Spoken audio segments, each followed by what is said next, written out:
లేడు దేవుడు గుండె గుడిలో ఉన్నాడు చూడు.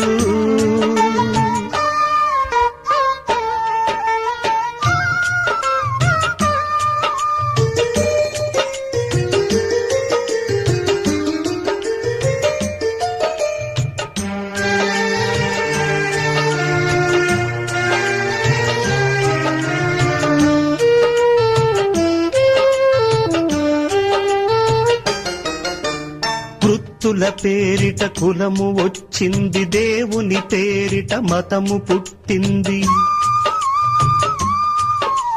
వృత్తుల పేరిట కులము వచ్చింది, దేవుని పేరిట మతము పుట్టింది. కుల వెలివేతను మనసు సహించదు, మత బలి దైవత క్షమించదు. ఆత్మస్వరూపీ